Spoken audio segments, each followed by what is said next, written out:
So, hey, we're back. It is Thriving Thursday. Last Monday, we had two amazing ladies on with us. We had Sonjequita Johnson and Ericka Moon, and we talked about how to cope. Oh my goodness, it was a wonderful episode. So if you missed it, you can go back into our video archives on Relationships Matter 2020's Facebook page, or you can visit us on YouTube on our YouTube channel and see this video too. You can also go to relationshipsmatter2020.com and you can see this video on that page as well. So I'm super excited about having these ladies here. Last time we talked about making good decisions. And one of those good decisions would be, as we know that it is Suicide Awareness Month, to make a decision to love yourself. That's what we said last time. Making a decision to love you. You know, when you make a decision to love you, because a lot of times we don't just come hating ourselves. We don't come into this world hating ourselves. We come into this world a blank slate.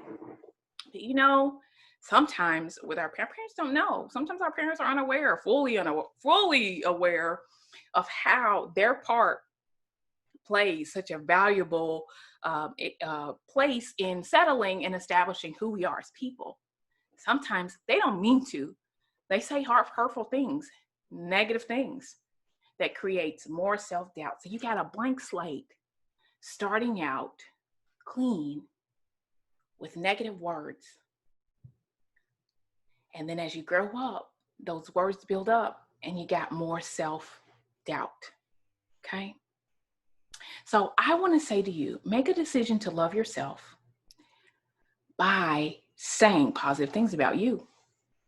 See, we have an opportunity to just clean the slate and move all of that negative stuff out. Now, I'm not going to say that it's going to be easy, but we can make that decision to love ourselves. And from this moment forward, we can say, I'm going to think positively of me. And I'm going to say, I was created with a purpose. I was created to live on purpose. And I was created to thrive, not just survive. I was created to thrive and to live a good life and to live my life on purpose. And you know what? As you begin to say those positive things, you get positive. You start thinking positively about yourself and you decide to love yourself and you decide to think good things about yourself and be happy about yourself and who you are and what you were created to do. You know what? You can start loving other people in a better way and sharing and helping other people. So today on Thriving Thursday, choose to love you, say positive things, and guess what? You'll start thriving. Okay, so we have these ladies on again. I'm so excited. We're going to give you some how-tos on coping. We talked about the value of coping last time. We talked about how Ericka used dance and writing and things of that nature to cope. Now, this time we're going to talk about how to cope in a crazy situation. So we'll just throw out some scenarios and here you go. Ericka, just share just a little bit about what it means to thrive in relationships. I'm thinking about my relationships that's thriving and some that's not thriving. I think that you have to put yourself in position to make your relationship thrive. I think that sometimes in my situation, I used to always wait for people to call me or wait for people to invite me. But sometimes when I remember being in class, sometimes you're going to have to be that person to invite, to be like, hey, do you want to go out for a cup of coffee, or do you want to go for a walk on the park or somewhere like that? That's how I started developing my relationship with people, because sometimes I be at home like, ain't nobody calling me, ain't nobody texting me, ain't nobody doing nothing. And then I had to realize, like, well, a person that shows itself friendly will find friends. So I started to, do the texting. And usually because I'm an introvert by nature, I love my alone time, but I know that that's not healthy. So I just started to text people more this year, 2020, more. Texting and talking more is how I'm thriving. Sonja? Those are very good points, opening up the door to enter, you know, if you're always waiting for someone else to open the door, sometimes there might not be another person on the other side. So sometimes you do have to open the door and walk through the door on your own. So I believe in reference to relationships, coping in relationships, finding time to value yourself enough to say, hey, there is someone else that wants my company. There is someone else that would like to engage into a conversation with me because I'm friendly. I'm worthy of being loved and showing love. You know, it's twofold. You can be loved and you can also show love and help someone else that's in need of love. I'm worthy to be loved, and I'm worthy to show love. I'm trying to keep all of it in. Can you tell I'm excited? I'm so excited. Oh, why am I excited? Because you know what? When we know how to, I look at it, we are three-part beings. We are spirit, we are soul, and we are body. And sometimes people live out of the body and the soul, and sometimes people live out of the spirit and the body. But most of the time, it's not all three. We should be a well-balanced individual. Spirit, yes. Soul, yes. And body, yes. And a lot of times the soul, if you're a spiritual person, a lot of times most of the focus is on exercising and your body. I mean, exercising and your spirit. And that's it. That's all we talk about. And in the soul is a place for your mind, your will, and your emotions. And a lot of times the problems that we have in life come right from that area. Most of the time it comes right from that area. And these two ladies have like put it out there in that door, walking in that door, making that phone call, being purposeful about making changes. Those are how-tos. How do you do that? So let me start off here. Let's say, Ericka, when you first became a Christian, I know you said becoming a Christian for you was major. Like it was a major turning point, it was a major shift in your life. You went from one state of mind to another state of mind. So in relation to coping, how-tos, what were some of the first steps that you started taking to overcome where you were at emotionally at this time when you became a Christian? Well, that is a good question. I got saved in college at Kentucky State University on in my dorm at the halls. And I really didn't know myself. I didn't have a awareness of who I was. If you told me, if I didn't know you if somebody told me to do something, I would do it. I didn't know who I was. And so Christ came into my life in my dorm, into my life. And I started reading the scriptures, and I still was dealing with emotions and secretly going through really dark areas in my brain and in my mind, because in order and I'm going to talk about the coping, the negative coping that I did with my parents, is that I would daydream heavily. For me not to deal with none of the outside world, I would go inwardly. And so if I knew, like, say something tragically happened or a traumatic situation, I would go in.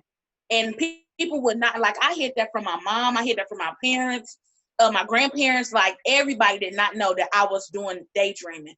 So when I got to Kentucky State University, I was still doing that. I was going to classes full time and daydreaming in between. And I don't know how I passed all my classes, but I was doing it. And I went to a church called House of Israel Ministries. And the young ladies introduced me to praise dancing. And I just want to shout out Brittany Pitts and Crystal Tony for inviting me to dance with them. And when that period came, I started, like, even though I love dancing, this dancing that I was doing was really different. Praise dancing was really different for me. And I had praise dance to a song called Free by Kiara Shear. And I was still dealing with daydreaming. And I'm telling you, by the power of God, I got delivered. It never had, that it's good daydreaming and bad daydreaming. I did not have that type of daydreaming at all. It just went away. So do you mean that you were dancing at one point, and then, like, as you were dancing, you felt like a release from these things? Can you explain a little bit about that? So I really don't want to go into too detail because I know the Lord's still like, I'm gonna write a book one day, Okay, that's fine. That's fine. But I was in my mind. It was dark. It was to me like, and when I think back at that moment, I don't know how I survived and thrived off me daydreaming 24/7 like that. Like, it consumed my whole day. And when I came to Christ, I was praying like, Lord, I can't do this. I can't be daydreaming like this. And when I praised then, I'm telling you, after when I got done praising, that I didn't have those thoughts. I didn't have those darkness. Of course, I had to walk through the residue of, okay, don't go back. It's just like a crackhead. If they get delivered from crack, they still gonna have some of the symptoms of it. So even though I was delivered from it, I was still having some type of residue where my mind would try to go back to those recurring things in my mind. So God delivered me from that. That's really good. Was that the first time you danced, or was it like after? It was like my third time. That's it was good. My third time dancing. And I'm telling you, like, it was amazing because I went home, went to bed, and woke up and I knew I was changed. That's good. And I know a lot of people say that in the testimony, but I knew, like, I know I've been changed. The angels in heaven done signed my name. Sonja, can you speak to that for me, just from psychological point of view? Yes, it's so very true for individuals to find ways to cope. And like Ericka brought up, for her, it was going somewhere else mentally for extended period of time. So she brought up, when tragedy happened, her go-to was leaving mentally. She was still physically in the same place, but mentally she went somewhere else. I believe that there are good and bad things that we do to cope. And when we find ourselves indulging in the things that are more detrimental to our situation, our personal well-being, then we have to find ways to escape from them. And that's what Ericka, mentioned. And so for a person that has issues with being able to live in the moment, embrace the moment, a way to cope is to find a happy place. We tell people, envision yourself on a vacation at the beach, but that's significant. I'm a type of person that, I'm anemic, and I also don't care for when I go to the doctor and they have to draw blood, so I mentally have to tell myself, okay, look away or think about something else positive, and that's what you do with coping. You make an effort, you make the conscientious decision to say, I'm not going to respond in the way that I would normally handle this situation. I'm going to do something different. I'm going to do something that not only helps me overcome this particular situation, but that's going to help my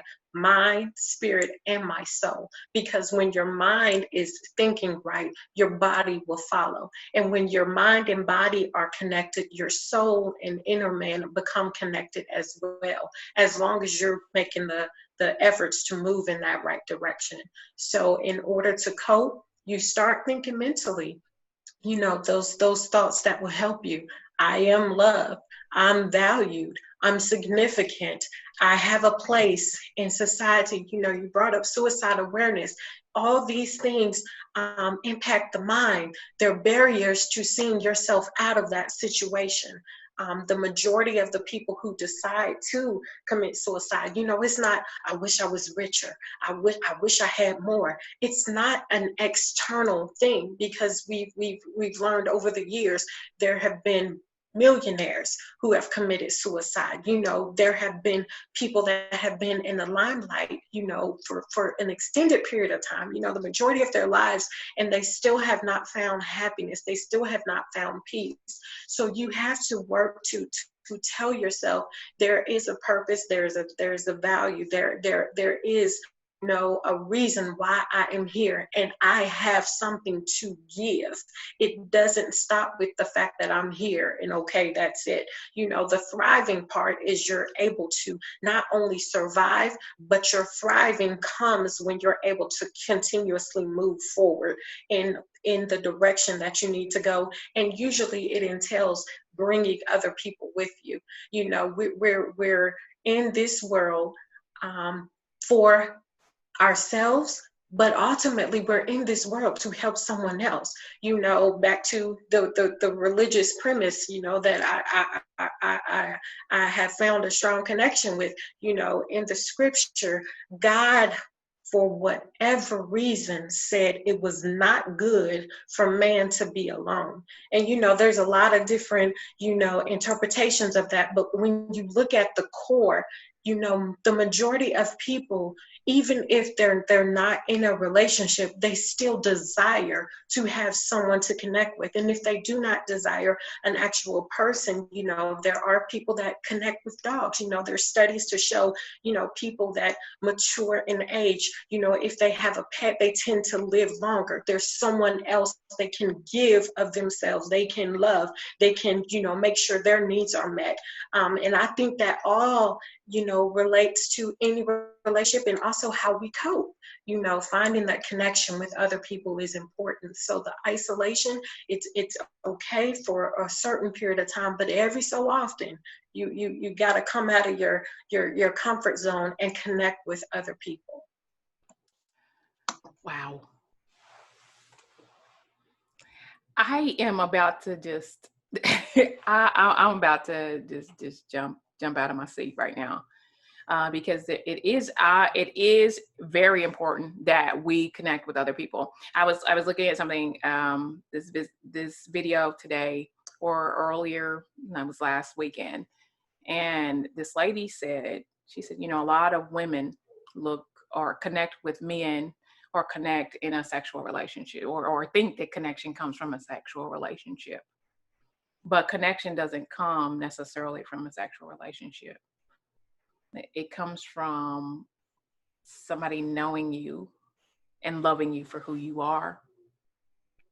Like Sonja's saying, connection is valuable. You can be in a romantic relationship with someone and not connect with them. You can be in a friendship with somebody and connect completely with that person. And it not turn into something sexual, but it would just be a complete connection. And it adds value to you because it's not good for man to be alone. It's not good for us to be alone. Now, I wanted to speak to the residue part of what Ericka was saying. She said that when she had gone off into that place, had overindulged and allowed that to take over her life to a degree, go to class, be present in class, but then kind of escape. It is kind of like, to some degree, I mean, just, I don't know, technically speaking, if that's like drug addiction, but it is a way of escapism, like what drug users or other people that have substance abuse is kind of used to get away from reality. She said that she knew that she had been free. She knew that she was free from that addiction, so to speak, but she had to get rid of the residue and push those thoughts aside. Can you speak to that, Sonja? Yes. In reference to, some of the therapy that is used to help people alter their behaviors and develop healthy thoughts and healthy mindsets, healthy way of thinking, they tend to look at cognitive behavioral therapy. And I'm not going to, give a overview or anything like that, but when you think about, cognitive behavior therapy, you think about, of the mind, your mind is a delicate place, because if you've allowed a lot of unhealthy and negative thoughts to circulate through your mind, those thoughts, they become your perceptions, and then your perceptions become your beliefs, and your beliefs shape and cultivate your actual actions and your behaviors. So if you can start with the way you think, if you could start with the way you develop, in your mind, these thoughts, if you could recognize when a certain thing is happening, if you could recognize or even not even just recognize, but stop it in its tracks. My mother growing up, because she's in the counseling background as well, and she would always tell us, stinking thinking. You can't allow yourself to have stinking thinking. If there's something wrong, when we think of stuff that stinks, it's unpleasant. It doesn't smell good. It can make you feel nauseous. It can, make you feel sick, physically. So if you view the bad things or the negative ways that you've coped as something detrimental or harmful to your overall well-being, sometimes it can help you think of, oh, I need to change this for the better. So when you recognize you've gone through certain series and of situations, and you've handled it this way, and if that wasn't the right way, you got to train your mind. So you got to say, okay, I used to do this, but instead of doing that, I'm going to go, and like Ericka brought up, during one particular segment, the going for a walk or exercising or going somewhere to connect with other people. Those are important things that people have to do, build up positive thoughts, whatever is going to help you think positive regarding yourself and your situation, even if it doesn't change.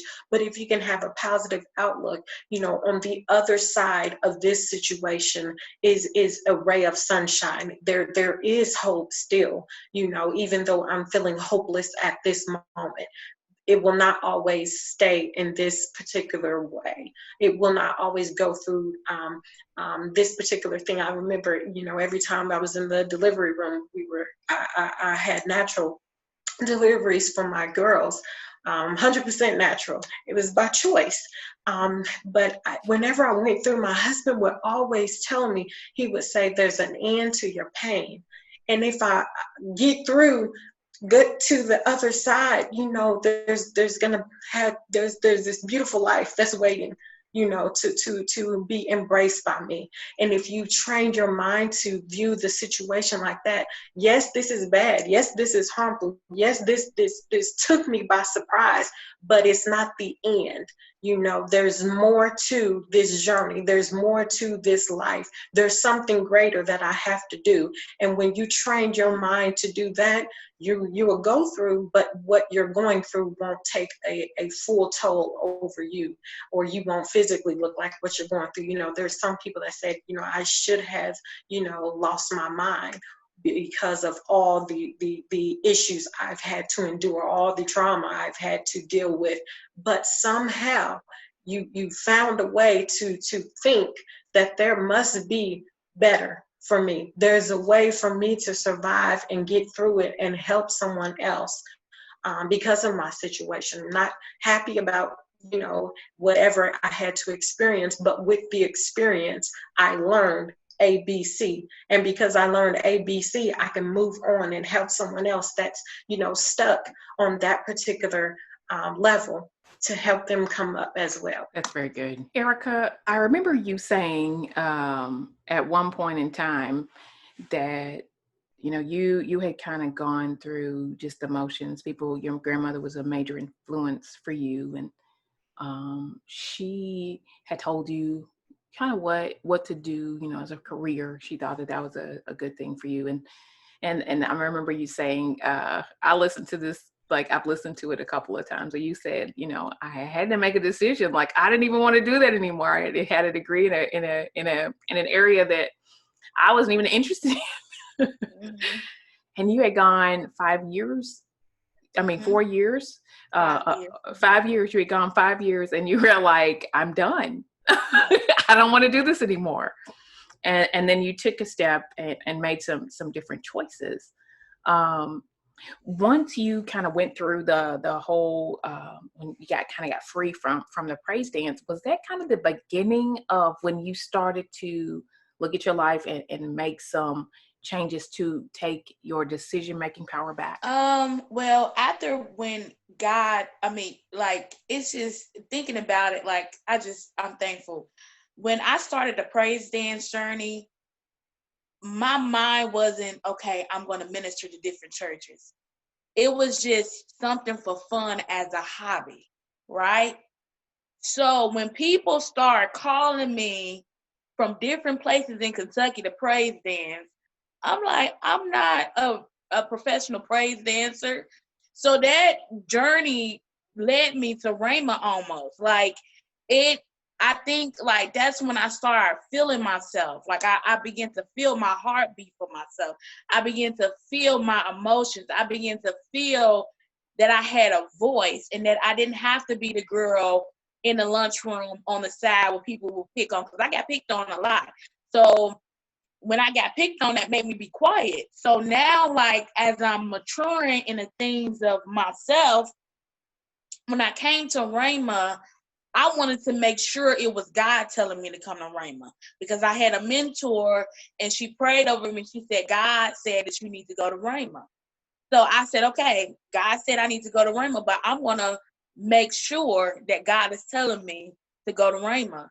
So when I came to Rhema for college weekend, I said, look, God, I need 3 confirmations that you want me to come, because I don't want to go based on because I respect her, a woman of God like my grandma telling me that I need to go to Rhema. God came through for me. And I remember I was in the bathroom meditating on Ephesians 1:17. It's a college weekend, and the teacher is teaching the same exact scripture that I'm on. So I knew at that moment I made the right decision to go to Rhema. And when I went to Rhema, that's when I started to find my heartbeat and the rhythm for me.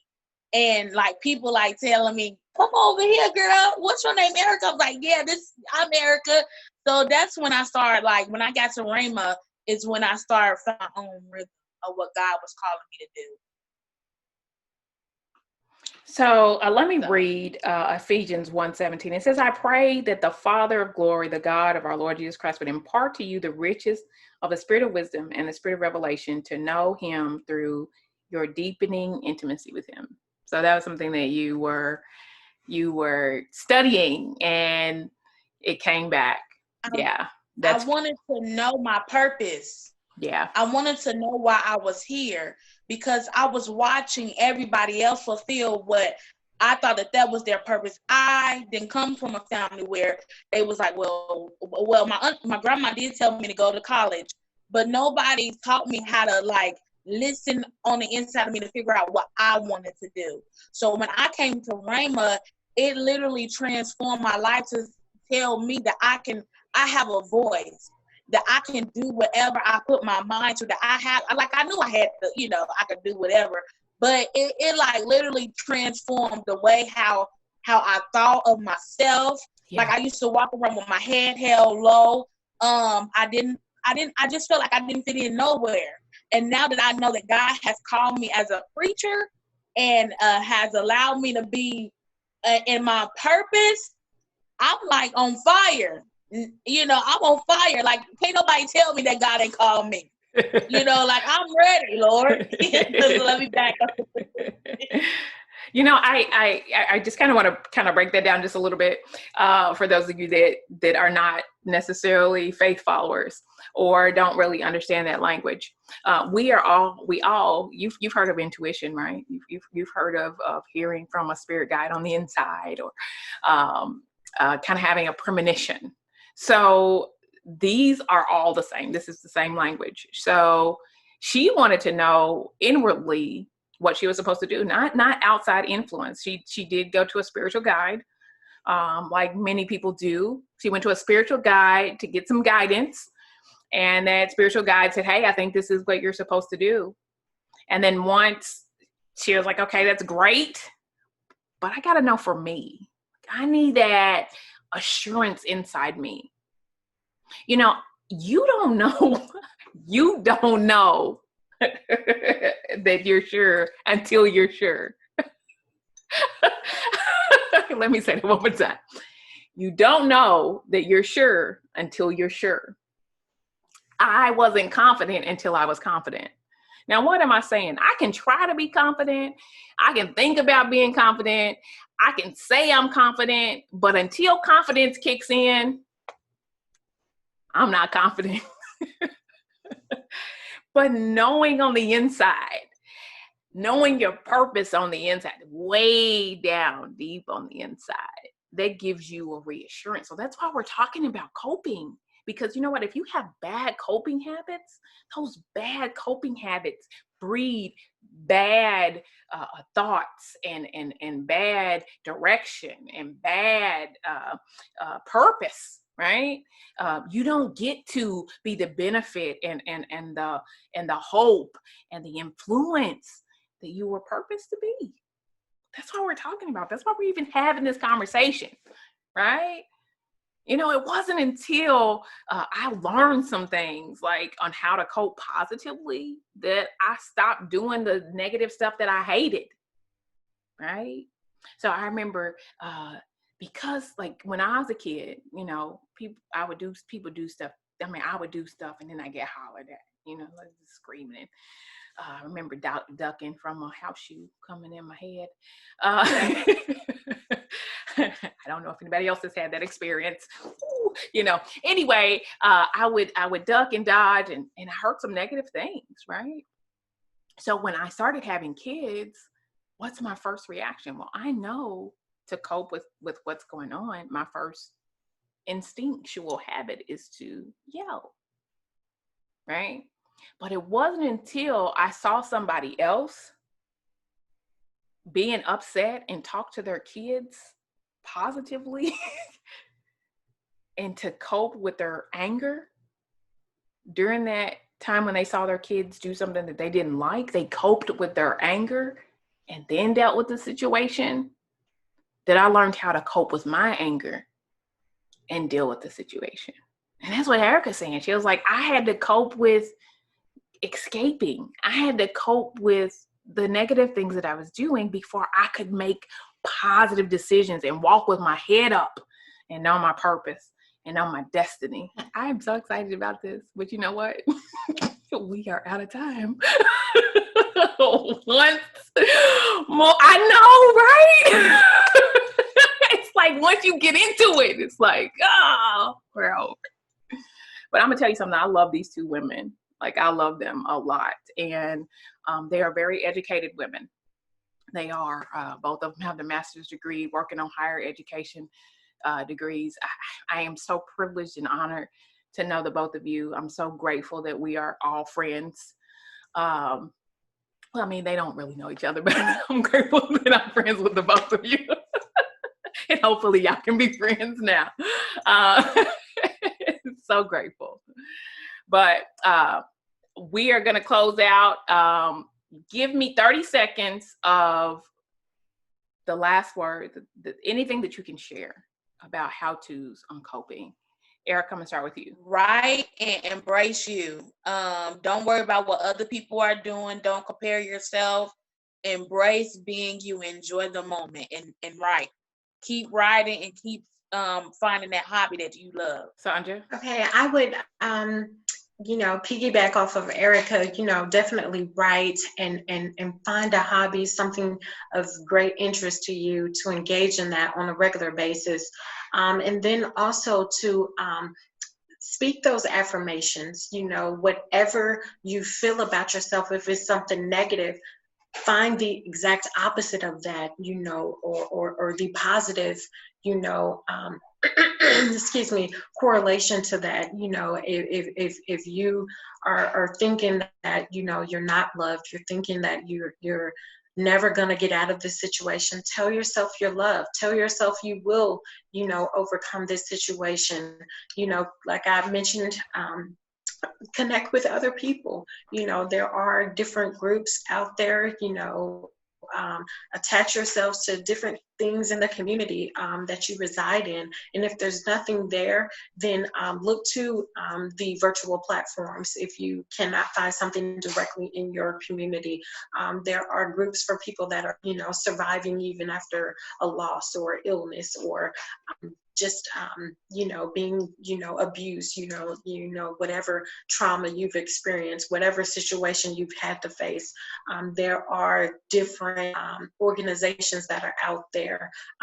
Let the situation define you. Always know that you're greater than the sum total of all the negative experiences in your life. You're greater than the sum total of all the negative things people have said about you. You're greater than the sum total of what someone told you you could not do. Whatever they said you could not do, even if you do not see yourself being able to accomplish it, you will be able to do it as long as you believe. Telling yourself that you can do anything is not just something that should just be a cliche. You really have to first believe it. So start believing, that you are worthy of love. Start believing that someone loves you. Start believing that you are of importance and great value, and that you have something to give to someone else. Start saying it. And once you start saying it, once you start thinking it, you can believe it. Start writing, start journaling, start singing, start writing poetry, start doing the spoken word, start connecting with other people, start volunteering. Sometimes just connecting with other people and helping them will help you cope with the situations that you're going through. If it's picking up an extra hobby or an extracurricular activity, whatever it is, it may be the venue or the vehicle to bring you out of what you're going through. I hate to stop right now. I do. Oh, this is Thriving Thursday. These two ladies have poured out their hearts to you guys. They have shared. They have talked about things that they've gone through. We've talked about things that we've gone through. We talked about the importance of connecting. We've talked about confidence. We've talked about it all. Well, probably not all of it. Maybe not exhaustive, but just enough to get a taste. So on this Thriving Thursday, don't forget to make a decision to love you. Don't forget to say positive things about yourself. And don't forget that it just takes one time. It takes one time or one step in the right direction to put you in the path of your destiny. Until next time, we'll see you then. Bye.